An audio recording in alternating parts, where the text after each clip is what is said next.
அதிமுக அலுவலகத்தில் நடைபெற்ற கலவரம் தொடர்பாக கைது செய்யப்பட்டவர்களுக்கு தற்போது நிபந்தனை ஜாமீன் வழங்கி நீதிமன்றம் உத்தரவிட்டிருக்கிறது. கூடுதல் தகவலை நிகழ்கிறார் நம்முடைய சிறப்பு செய்தியாளர் மதன். விவரம் என்ன?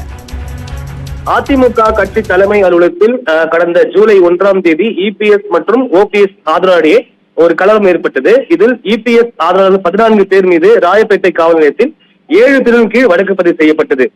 தற்போது புழல் சிறையில் அடைக்கப்பட்டுள்ள இந்த இவர்களில் பாசறை பாலச்சந்திரன் உள்ளிட்ட 14 பேர் ஜாமீன் கோரி சென்னை எழும்பூர் நீதிமன்றத்தில் வழக்கு தொடர்ந்தார்கள். இந்த வழக்கு நீதிபதி கோதண்டராஜன் முன்பு விசாரணைக்கு வந்த போது மனுதாரர் தரப்பில் அந்த வாகனங்களுக்கு ஏற்பட்டுள்ள அந்த சேத மதிப்பின் ஒரு பகுதியை தாங்கள் தர தயாராக இருப்பதாக தெரிவிக்கப்பட்டது.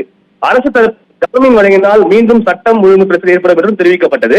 இந்த 2 தரப்பு வாதனை கேட்ட நீதிபதி அனைவருக்குமே 15 நாட்களுக்கு பொன்னேரி காவல் நிலையத்தில் கையெழுத்திட வேண்டும் என்ற நிபந்தனையுடன் தற்போது ஜாமீன் வழங்கி உத்தரவு பிறப்பித்துள்ளார். விரிவான தகவலுக்கு நன்றி.